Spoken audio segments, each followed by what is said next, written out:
Hey guys, tonight we're taking you to one of the darkest and strangest corners of human history, where young boys were sacrificed not by the sword, but by their own innocence.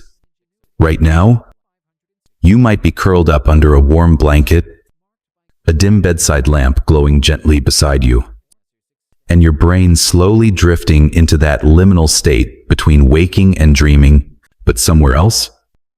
Thousands of years ago, within the cold stone walls of ancient Babylon, something else was slipping into silence, not sleep, but humanity.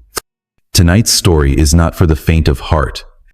It doesn't begin with once upon a time, but with the footsteps of boys who were chosen to become vessels of the gods.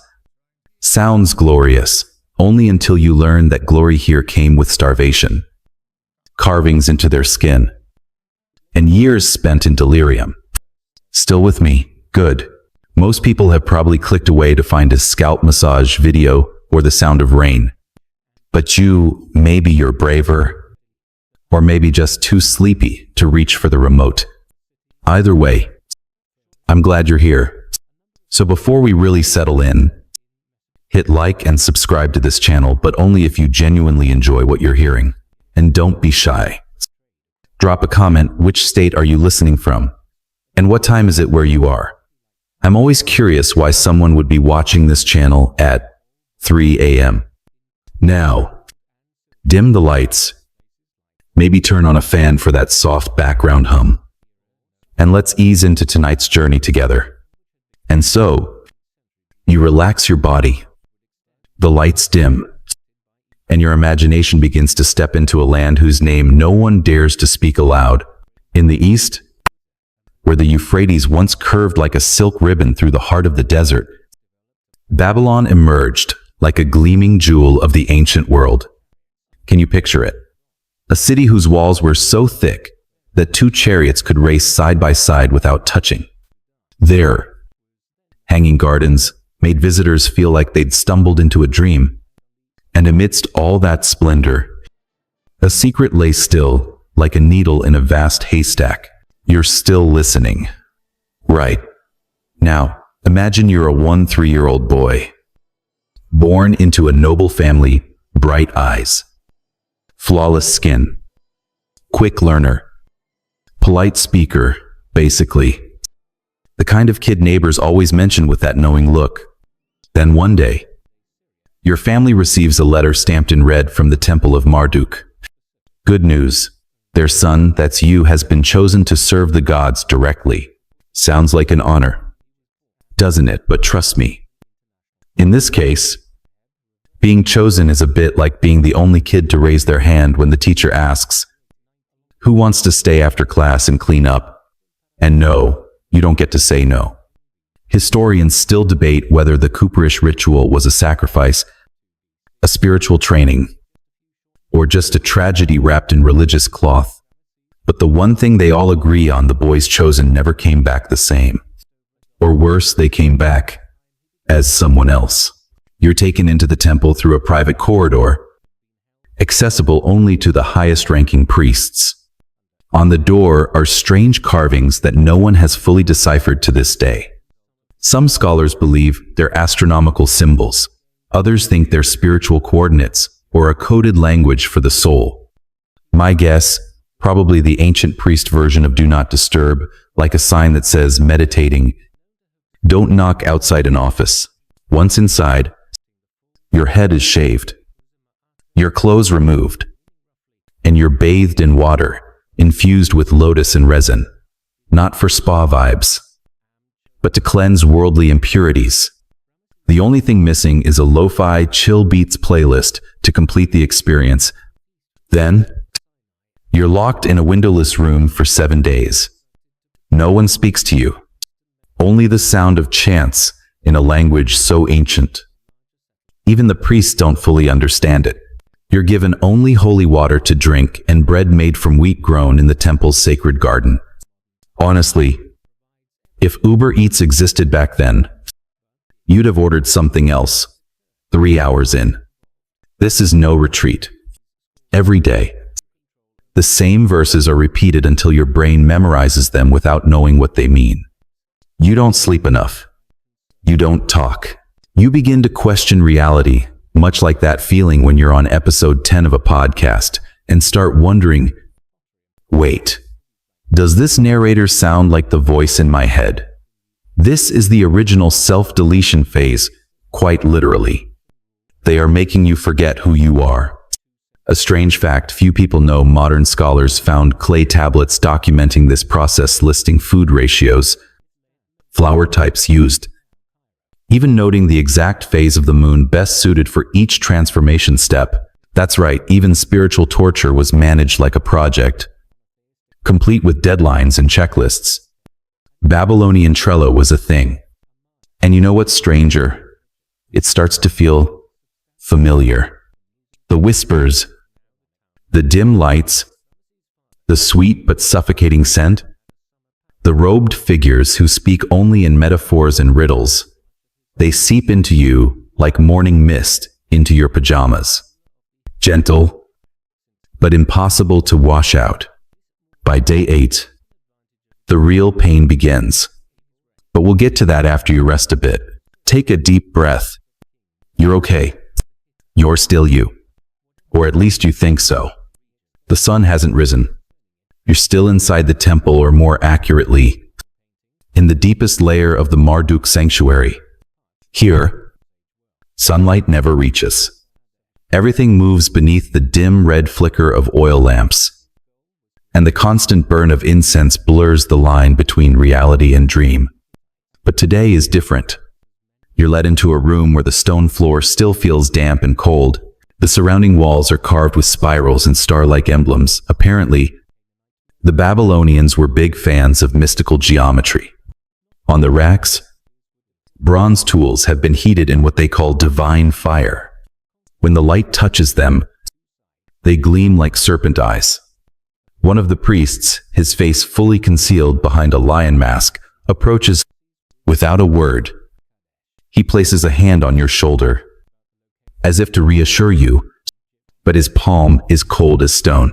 And then, no warning, no explanation, you feel your skin burning. They begin to mark you. These are not cute tattoos, like the ones trendy kids get. These are ancient symbols, heated and pressed directly into your flesh. The priests call them cosmic seals, a living map, so the gods can see you among millions. A German scholar who studied these markings once claimed, "They are not merely religious symbols, but a system of celestial coordinates." In other words, your body is now a walking star map. As you writhe in pain, they give you an herbal drink which, according to modern archaeological records, contained both opium and hallucinogenic tree resin. You start seeing light without a source, hearing voices with no speaker. The feeling is strange, like dozing off at 3 a.m. only to be jolted awake by a phantom alarm. After each branding, you're given rest. But rest here doesn't mean laying down with calming meditation music. You're locked alone in a room filled with incense smoke, where the walls are designed to bounce sound back at you. Even your own breathing echoes like someone else is in the room. The priests call this the trial of consciousness. I call it the ancient version of a sensory deprivation chamber, but straight out of a creepypasta. And then, somewhere in the swirl of hallucination and exhaustion, you begin to change. Not just physically, your skin pales, hair thins, muscles waste away from malnutrition, but in how you think. You no longer clearly remember your name. They begin calling you by a new title, like the voice of Jupiter or bearer of Saturn's fate. And strangely, you begin to respond, as if you truly are that person. Modern researchers argue fiercely over this part. Some believe it's a form of dissociative identity caused by severe trauma. Others suggest the priests may have mastered early forms of personality programming long before psychology coined the term. Whatever it was, you, the boy from before, no longer exist. You begin to move differently. Slowly, with ritual precision, you no longer look at people, but seem to look through them. Your eyes always fixed on a distant, invisible point, as if you're hearing something no one else can hear. And when the grandest festival of the year arrives, you are brought before all the people of Babylon. You wear a white robe. Your skin gleams with perfumed oil, and the marks on your body glisten under the sun like constellations. Thousands watch your every step, some in awe, some avert their eyes. A soldier once recorded in his journal, "The boy looked like a god, but his gaze no longer belonged to the living." You're still here. Right.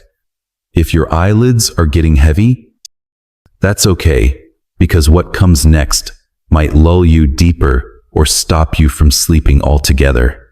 The second year didn't begin with a grand ceremony, but with silence, a silence thick like smoke that never cleared.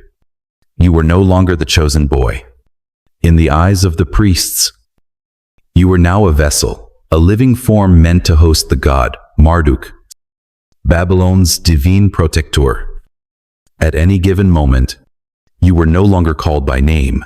Your new title might be something like Breath of the Moon or Arm of Venus, and you began to speak strange things.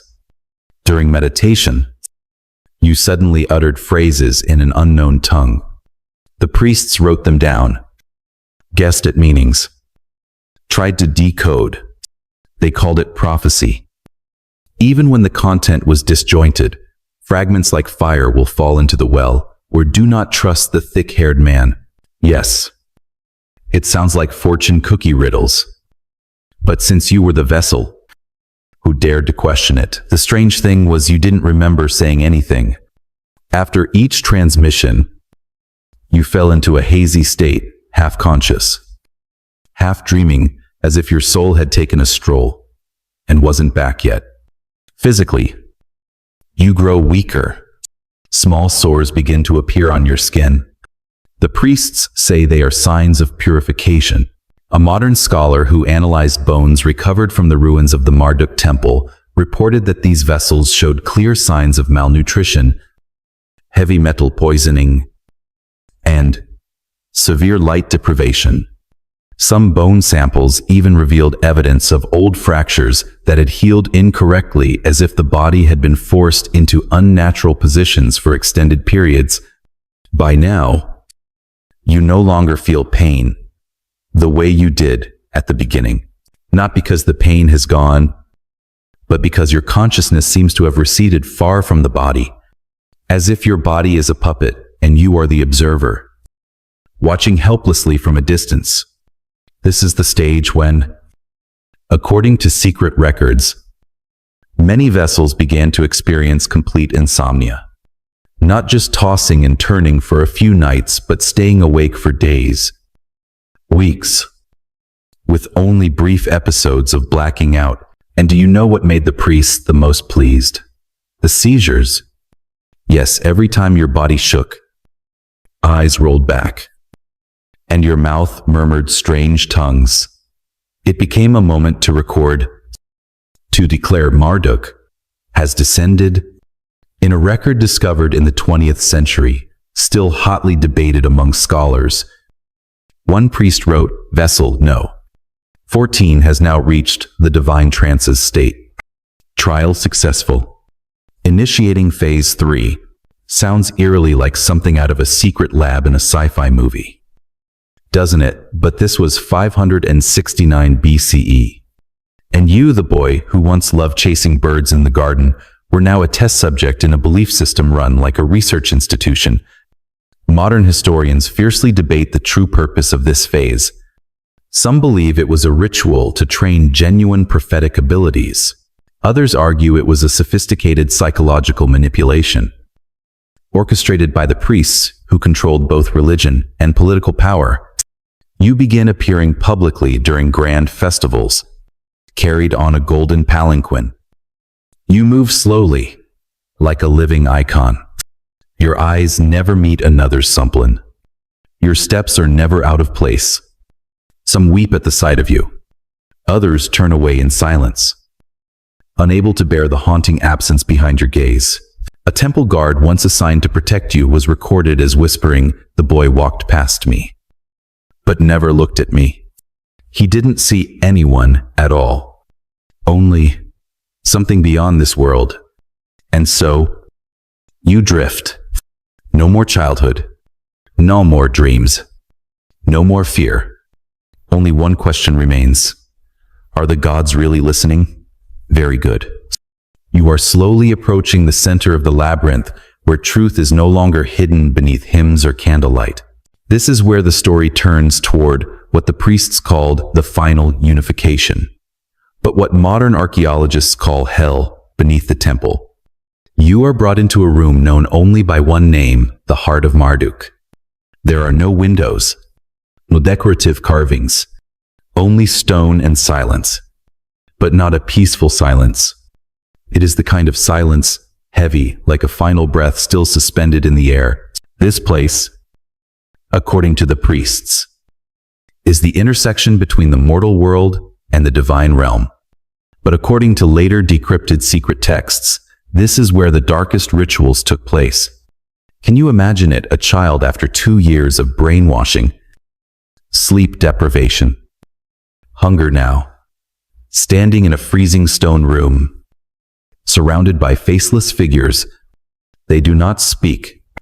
They do not move quickly. They simply stand like statues, then advance all at once. You are laid down on a slab of stone polished smooth as glass. No restraints. But you don't run. Maybe because the thought no longer occurs to you. Maybe because you are no longer you. Here, the final ritual begins. No one outside the high-ranking priests knows its full details. They didn't record it in writing, but in symbols, metaphors, and codes so complex that modern scholars call it the sacred labyrinth of linguistics.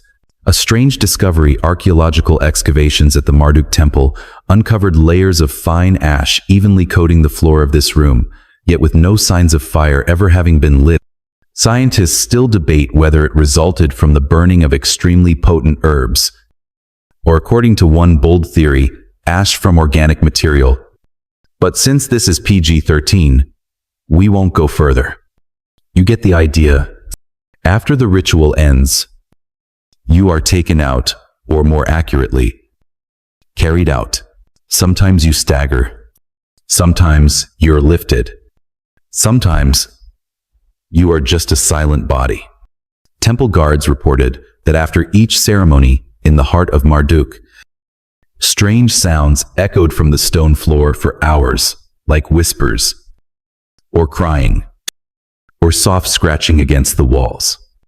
And occasionally, a vessel would begin to sing, not with words, but strange tones, a sequence of isolated notes whose melody matched exactly the frequencies modern musicians call binaural dissonance, the kind of sound that gives you a subtle sense of dread, like in horror films.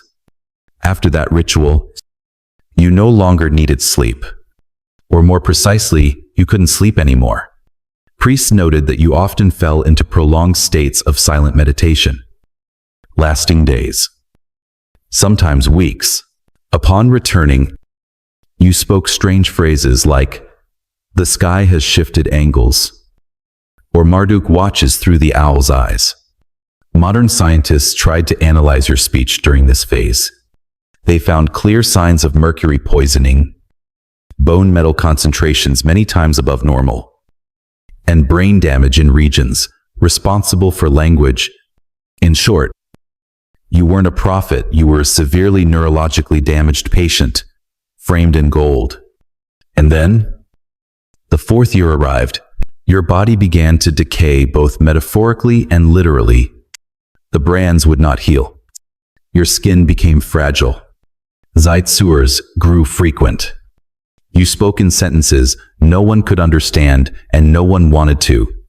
But instead of stopping, the priests increased the dosage. Later, archaeological records reveal during this phase, the priests began to panic. They feared the vessel would die before the final public ceremony.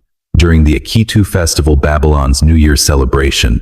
So they fed you a deadly herbal concoction to keep you awake. To enhance the signs of divine possession, you, once a healthy, intelligent teenager, expected to inherit your family's legacy, were now a trembling, fractured body, fragile with every step, eyes no longer seeing, mouth no longer speaking. You were no longer human. You were a living statue. And at the dawn of the Akitu festival, when the entire city of Babylon awaited your appearance as a symbol of divine embodiment, you were placed upon the golden palanquin. You walked. You raised your hand in a sacred gesture. And then you collapsed. In front of thousands. A violent Zeitzura. Your mouth opened not to speak, but to gasp for air. Some said they saw, in your eyes just in that fleeting moment, something not of the divine fear. And as you lay there, motionless, the festival carried on. The priests leaned down and declared, Marduk has received the vessel's soul. Applause broke out, but so did whispers among the crowd. Someone asked, if it was truly divine possession, why did the god die like a mortal? And you know what? That wasn't the end. Because after your death, something more terrifying began the cover-up. The secrets. And a burial ground no one dared to name. The next day, there were no announcements, no poems. Only the priests, as always, swiftly declaring, the chosen one has ascended. Marduk has received, and your body taken away that very night. No funeral, no farewell, no gravestone. But silence has limits. Rumors began to spread like smoke, slipping through every crack. A temple maid whispered that she saw your corpse, and it didn't look chosen at all. A guard said that before your death, you looked at him with pleading eyes, not the gaze of divine trance, but of someone begging for mercy. And from then on, the fear no longer came only from the gods, but from people themselves. They began to ask, if all the chosen children die this way, were they really received? Or is someone killing our children in the name of a god? From here, a small but undeniable part of Babylonian history began to surface. Later documents revealed that beneath the Marduk temple was an area quietly referred to as the resting place, but in truth, it was a mass grave. According to stone inscriptions discovered in the 20th century, more than 200 vessels had vanished over the nearly 200 years the program ran. The average lifespan after selection 5 years. If they lived longer, they could no longer speak, no longer walk, and sometimes were kept as live displays in sealed rooms. One leaked record, left behind by a priestly scribe who later fled Babylon, stated, the vessels did not die because their souls were taken. They died because their minds were torn too early, because their bodies could no longer bear it, and because we were too afraid to stop it. One strange detail, the heart of Marduk was built in a spiral structure, which helped echo sound and disorient those inside. Modern architecture calls this acoustic illusion design, but the Babylonians had already used it thousands of years ago. Whether by accident or intention, no one knows. When modern archaeologists excavated the sealed underground levels of the temple in the 1982nd, they discovered skull bones with handcrafted holes in regions responsible for cognition, medical tools made of bronze and tin showing signs of fire sterilization, and most chilling of all, a room filled with small wooden human figures, each carved with the same symbols found in the tattoos on the bones of the dead vessels. Many modern scholars still argue whether this was some form of spiritual therapy or a psychological experiment disguised as divine ritual. But one thing is certain, the truth had begun to crack the walls of priestly power. Some noble families, after losing their sons, to began to connect quietly. They did not speak publicly, for that would be the crime of blaspheming the divine, but they wrote, recorded, and whispered during evening meals. Some mothers became temple servants just to catch a glimpse of their sons one last time. Others chose to send accusations through foreign merchants. There is a little-known story. A Greek merchant once brought back to Athens a reed scroll written in Babylonian cuneiform, believed to be the final words of a vessel before his death. The last line read, "If I am the tool of a god, why does the god not see me when I suffer?" A simple question, but it carried the weight of a ringing alarm bell in a city sleepwalking through a festival. And then, like all systems built on silence, the collapse did not begin with an explosion, but with the first suspicious glances. In 539 BCE, Cyrus the Great of Persia entered Babylon, not with fire, but with the people's disillusionment toward the priesthood. One of the first things he did was order an investigation into the temple of Marduk. What the Persians found made even the most hardened soldiers look away. And you know, what makes the story of the vessels in Babylon so chilling isn't just the cruelty, but the fact that it wasn't unique. In truth, if you imagine the Babylonian priests were the only ones to turn humans into offerings to the gods, then I'm sorry, but you're in for a deeply disappointing, or rather, deeply unsettling revelation. Because human history is filled with moments when people confidently offered up their fellow humans to invisible powers, hoping in return for abundant harvests, peace, or simply less thunder. So before we return to the investigation at the Temple of Marduk, let's take a brief step into other lands to see that Babylon, as terrifying as it was, is just one name on a long list of civilizations with human sacrifice practices. The Maya and the still beating heart. Let's start with another famously advanced civilization, the ancient Maya of Central America. Yes, the one with massive stone calendars, highly accurate astronomy, and blood pyramids. Here, human sacrifices took place atop temple pyramids, where a priest with surprisingly precise surgical skill used an ultra-sharp obsidian blade to open the chest of the chosen victim. The goal to extract the heart while it was still beating and offer it to the sun god as an invitation for eternal renewal. And if you thought that was the end, it wasn't. The remaining body was often kicked down the temple stairs as if to say thanks for your service. Now let gravity do the rest.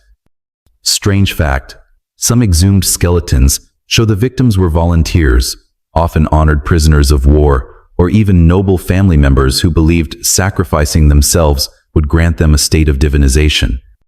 I guess they didn't ask too many questions about what divinization actually meant. Carthage, when children were called pure offerings. Now, we turn to North Africa, to the once mighty power of Carthage, modern-day Tunisia, in rituals meant to appease the god Baal. The Carthaginians are believed to have sacrificed children. Yes, not prisoners, not criminals, but their own offspring. Archaeological records from a site known as the Tophet of Carthage uncovered thousands of ceramic urns containing the cremated remains of young children, along with steles bearing the names of parents and offerings that sound eerily like front desk messages.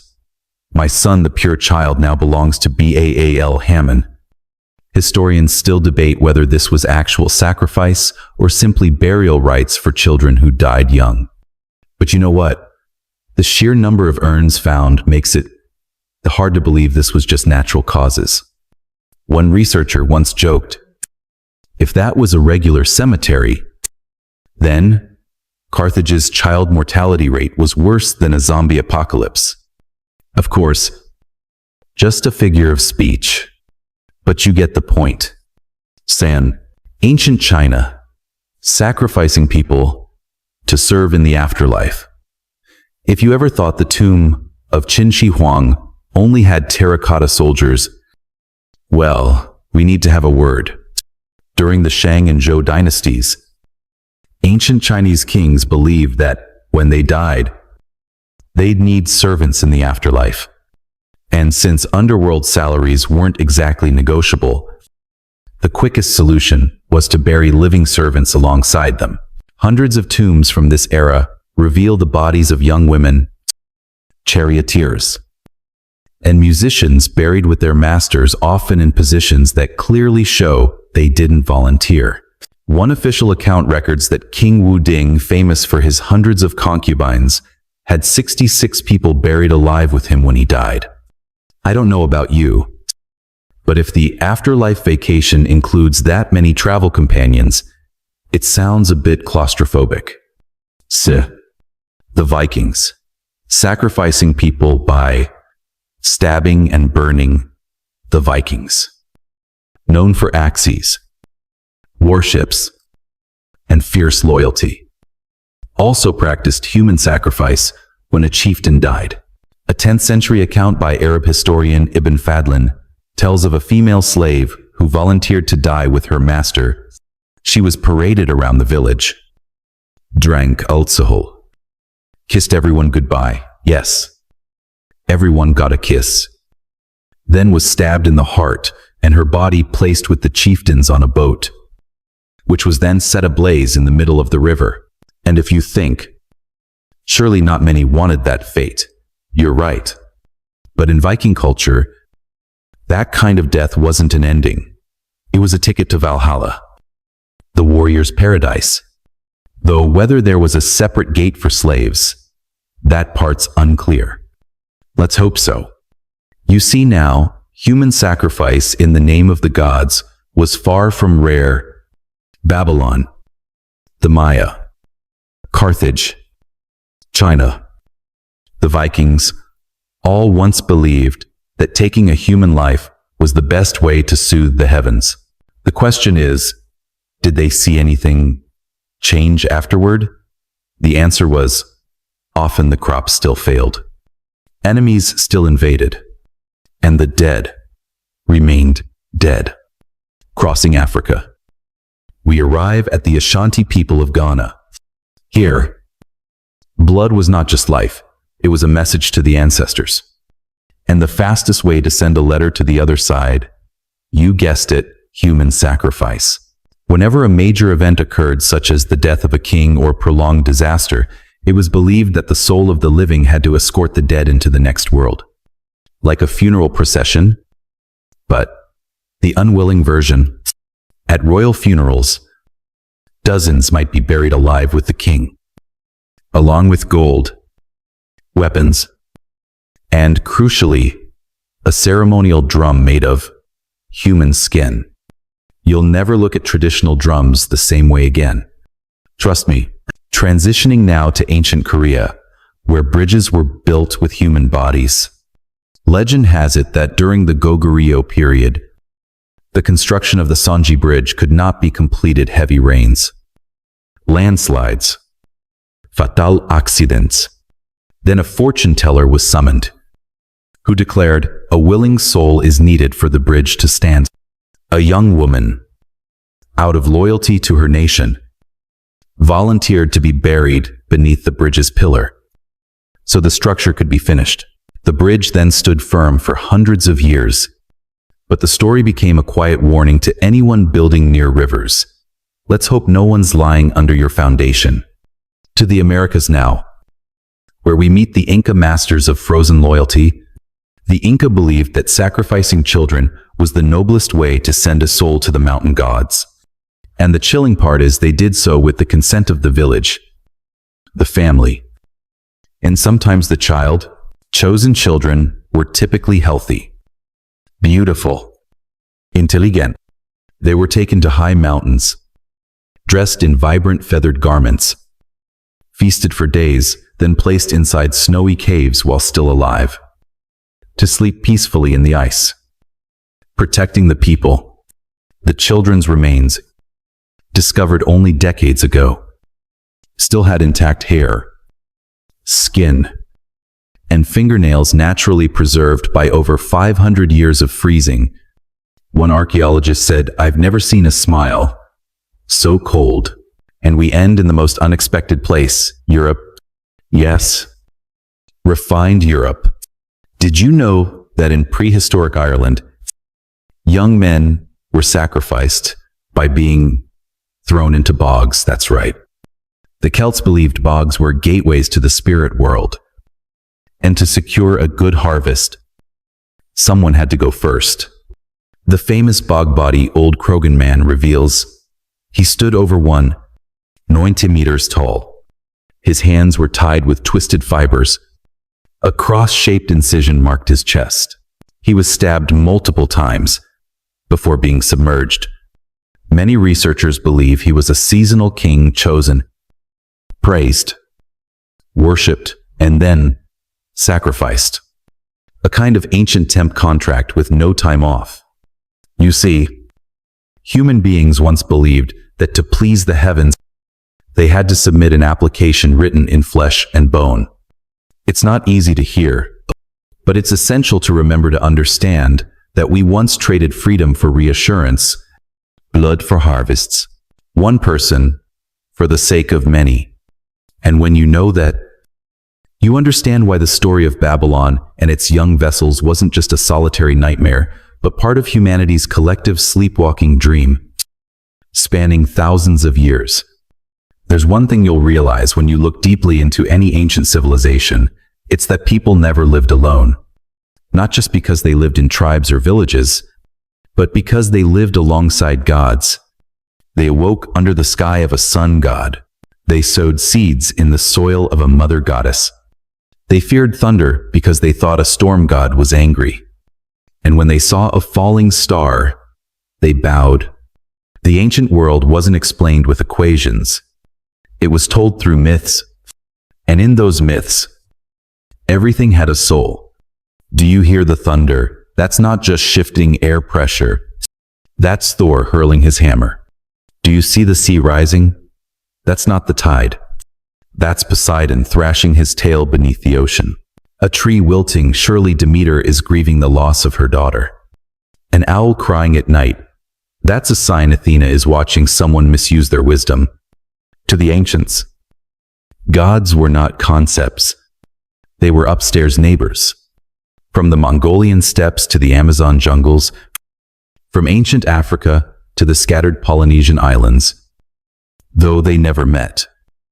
Every civilization believed someone bigger than us. Someone who knows more, sees what we cannot see. And humanity, unable to comprehend the universe, chose to speak to it through the gods. They lit fires, scattered flowers, slaughtered chickens, burned incense, sung songs, danced in circles, all for one simple plea. Please, don't be angry. Send rain. Let the rice ripen. Let my child live. The most beautiful and saddest part is this. Ancient people never believed they owned the world. They were merely tenants in the garden of the gods. And living well was how they paid the rent. But the greater the faith, the deeper the fear. Because if gods are givers of blessings, they can also be bringers of punishment. If they smile, you live. If they frown, your village burns. If they go silent, you start to worry. And that fear, combined with human helplessness in the face of nature, gave birth to sacrifices, to rituals, to vessels, all to please someone no one had ever seen but no one dared question. Today, we call them myths. But think about it. If our ancestors hadn't believed in a thunder god, would they have feared enough not to slash every forest bare? If they hadn't believed in a Mother Earth, would they have treated the field as something sacred? Maybe in their innocence they understood something we are forgetting. Only when we see ourselves as small, we live with limits. And whoever you are, whether you believe in gods or just enjoy a good bedtime story, please remember that faith, however fantastical, helped your ancestors survive nights with no lights, winters with no fire, and storms with no explanation. That faith was the light they lit in the absolute darkness of a world without answers. There are gods whose names you will never find in textbooks. They don't appear in Marvel movies. They don't have action figures. They don't have fan clubs. But they were once worshipped with all the sincerity a human being could offer, with bare hands, with real tears, and with the most fragile of hopes. And if you listen closely, you can still feel them. In the wind brushing past your roof at midnight, in the first thunder of the season, in the moonlight on the face of someone sound asleep. The Egyptians had hundreds of gods, and no two were the same. There were crocodile-headed gods, jackal-headed gods, falcon-headed gods, not because they liked cosplay, but because they saw the divine in every creature around them. Anubis guarded the gates of the afterlife. Horus was the god of the sky. And Isis, the mother of resurrection, was comfort for every broken heart. The Egyptians believed that after death, your heart would be weighed against a feather. If lighter, you entered eternity. If heavier, you'd be devoured by a monster. No appeals. No lawyers. Only true virtue. The Greeks, on the other hand, believed their gods were much like humans, just more beautiful, more powerful, and more jealous. Zeus wasn't just the god of thunder. He was also a mischievous king in the clouds. Athena was born from Zeus's head without a mother, something that might make Freud squirm. But the Greeks called it a symbol of pure wisdom. Hades ruled the underworld. But he wasn't evil. He simply kept order among the dead. Poseidon ruled the sea, but could throw a tantrum if you spilled salt on the floor. Greek gods loved, envied, got angry, and laughed. And through them, humans saw themselves magnified into myth. The Norse had gods like Thor, Loki, Odin, but they didn't dream of immortality, because in Norse mythology, even the gods would die in the final battle of Ragnarok. You see, the Vikings didn't need promises of eternity. They just needed to know when the end came. They would fight beside the gods, shoulder to shoulder. There's something deeply human in that. The Aztecs believed the sun needed blood to keep rising, so they sacrificed to feed the god. You might see that as cruel, but in a world with no explanations for plagues, droughts, floods, sacrifice was the only way they knew to balance life and fear. The Japanese believed in kami, not gods in the usual sense, but spirits that dwelled in all things. An ancient tree could be a god. A clever fox could be a god. Even a stone that had sat still for 1,000 years might carry a soul within. The Japanese didn't ask much from the kami. They simply bowed quietly when passing by. Because gods didn't need grand offerings, only to be acknowledged. Each culture is a sky, and each god is a star. Some gods are just, some are cruel. Some you dare not look at. Some you whisper to every night. But all of them existed because humans once feared, once loved, once needed protection. Gods weren't born to rule. They were born from our loneliness and limitations. When humans had no telescopes, no antibiotics, no GPS, they had faith. And that faith took the shape of gods. So next time you see the moon looking stranger than usual, if the wind suddenly picks up just as you're thinking of someone who's gone, if a leaf falls at the exact moment you glance up at the sky, who knows, the gods might still be around. Not to be pleaded with, but to remind you there are things greater than yourself, and there are things unseen, still worthy of belief. In the civilization along the Nile, no one was more beloved than Osiris. He was once a mortal king, but was murdered and dismembered by his own brother, the god Seth. His faithful wife, Isis, traveled across Egypt, gathering the scattered pieces of his body, reassembling them, and helping him return not to walk the earth again, but to become lord of the underworld. Osiris was the god every Egyptian hoped to meet after death, not to beg, but to be judged fairly. Statues of Osiris always show him with green skin, the color of rebirth. He holds a crook and flail not to punish, but to guide souls through the dark. People believed, if you lived well, Osiris would smile. If not, he would turn away, and the beast would devour your heart. Chilling, perhaps, but the rules were clear.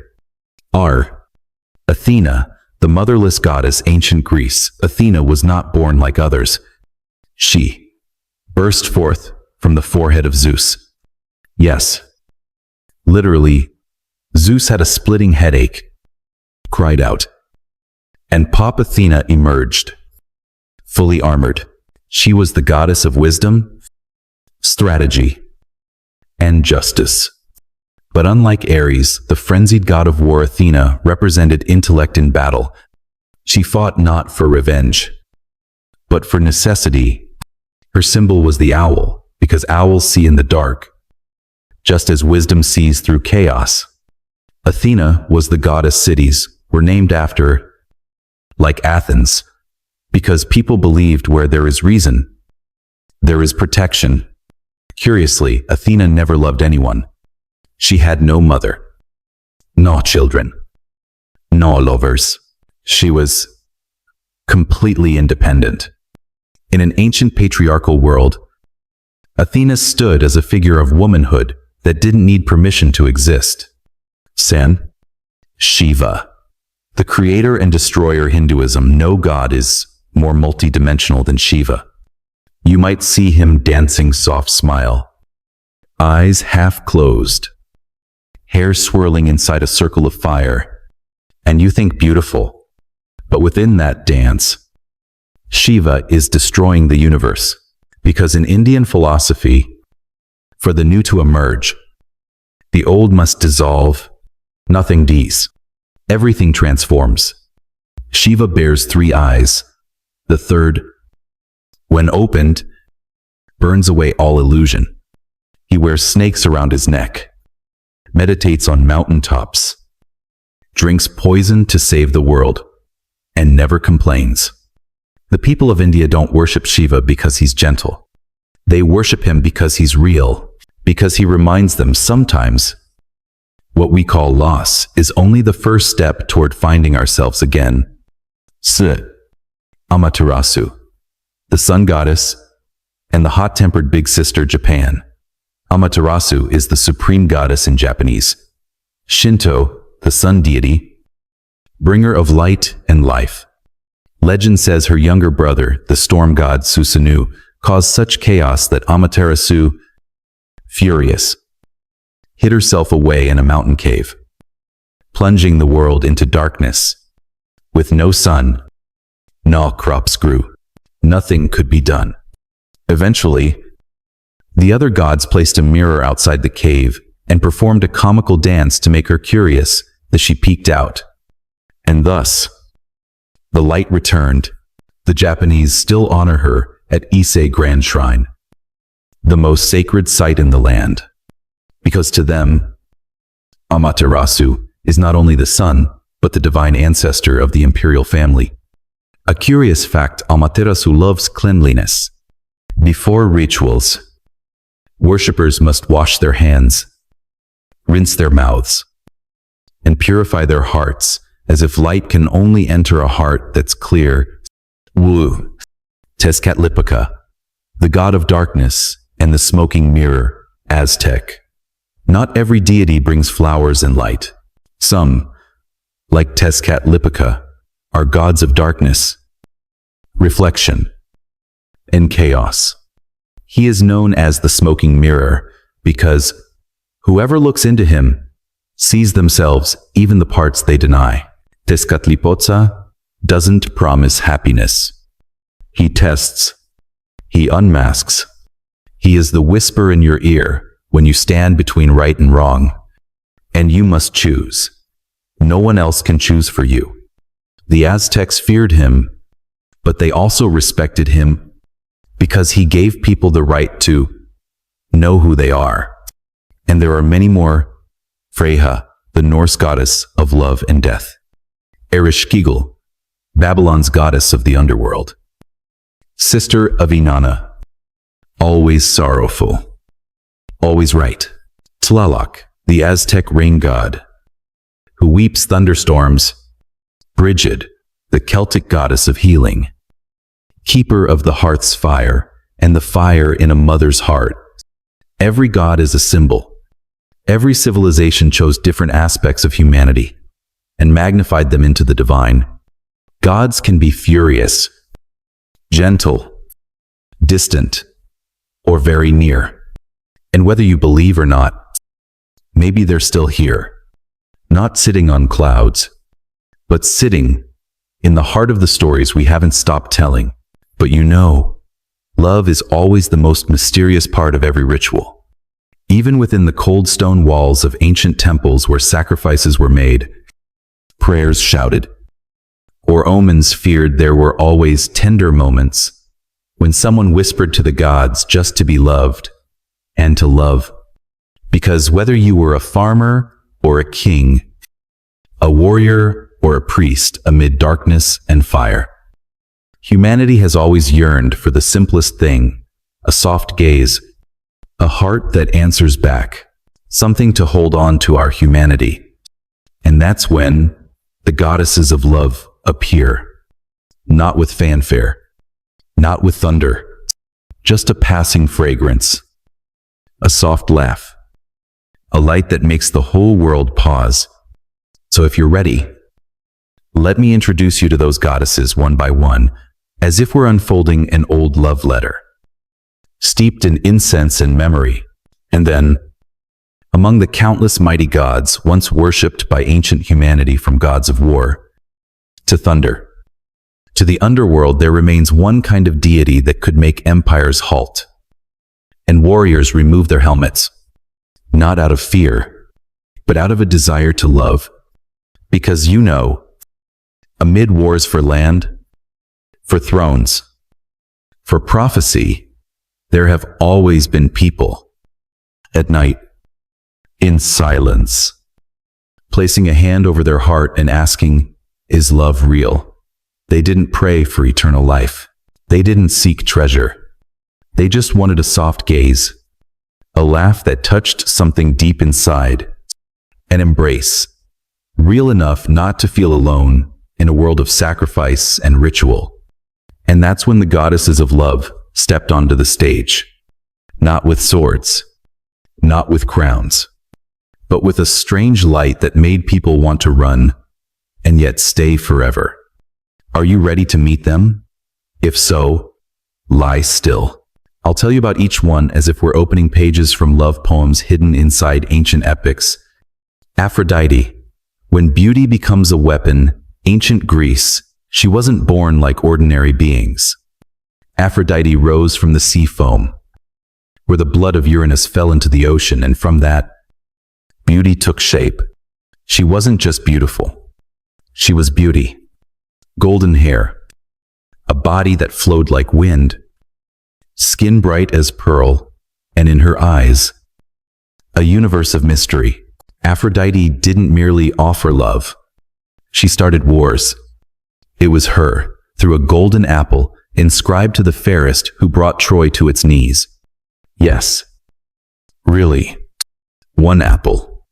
Sometimes, love costs more than we think. The strange part, Aphrodite was married to the unattractive blacksmith Hephaestus, yet madly in love with the god of war, Ares. Her love wasn't pure. It burned, tangled, and defied logic, just like real love does. Inanna, Ishtar, the goddess of love and death, ancient Mesopotamia. Inanna, or Ishtar, was the goddess of love, désir, war, and life. One hand to caress a cheek, the other gripping a spear, half moonlight, half blade. There's a famous story. Inanna descended into the underworld to visit her sister, the death goddess Ereshkigal. At each gate she passed, she had to give up something. By the end, she stood naked with nothing but herself. And she was killed. But 3 days later, she returned. Not because someone saved her, but because her lover offered himself in her place. A goddess of love and death, who descended into the abyss just to understand that true love can walk through death and come back alive. Freyja, the Norse goddess of love. You think Vikings only knew how to fight? Think again. They had Freya, goddess of love, desire, magic, and death. She rode giant cats, wore an enchanted golden necklace, and wept tears of amber. Freyja was the matriarch of Norse witches, skilled in summoning spirits, shape-shifting, and even claiming half of the fallen warriors from battle, splitting the dead with Odin. People loved her, but also feared her, because the love she granted wasn't sweet. It was deep, fierce, and always came with a price. If you dream of Freya on a winter night, you'll wake up knowing you've either fallen in love or lost something forever. Hathor, the gentle goddess of Egypt. In the dry desert, Hathor was the rain. She was the goddess of love, music, celebration, and fertility. Her statues had a cow's head, for the cow symbolized nourishment. Egyptians came to Hathor's temple to sing, dance, light incense, and pray for children. But once, she was enraged. Ra sent her to earth in the form of Sekhmet, a furious lioness. And she killed so many that rivers ran red. To stop her, the gods poured beer dyed red like blood. To trick her, she drank, became drunk, and fell asleep. The next morning, she was gentle, Hathor again, as if she had never killed a soul. A message from the gods: loving a woman is a beautiful thing, but don't make her angry. Xochiquetzal, the goddess of flowers, love, and rebirth, Aztec.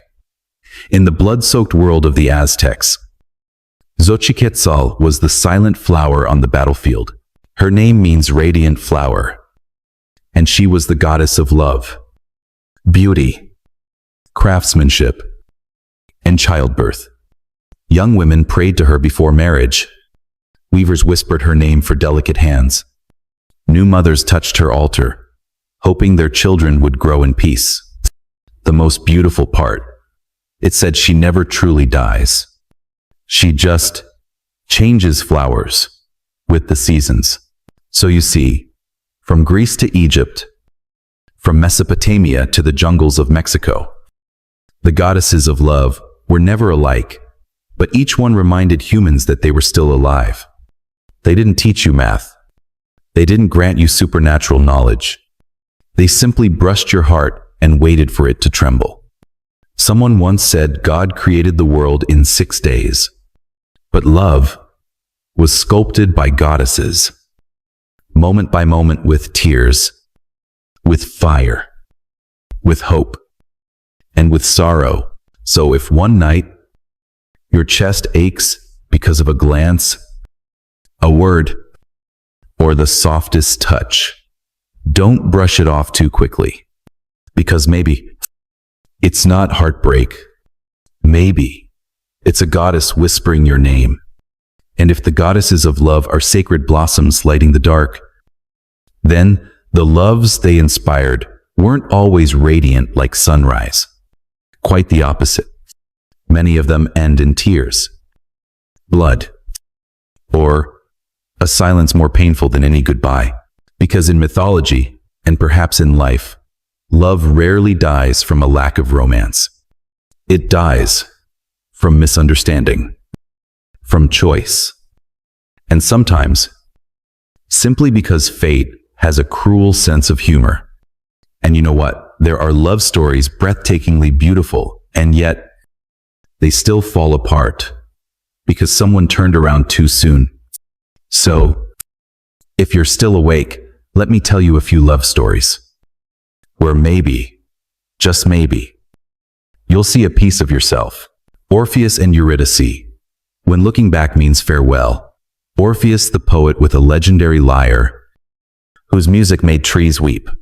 Eurydice, his muse, taken by a snakebite just after their wedding, refusing to accept fate. Orpheus descended into the underworld to reclaim her. With his music, he moved Hades and Persephone to pity. They agreed to let Eurydice return. On one condition: don't look back. Lead her out. But don't turn around until both are beyond death's realm. And guess what? He turned just one step before the light, and Eurydice vanished forever. One glance. But the cost was a lifetime of loneliness.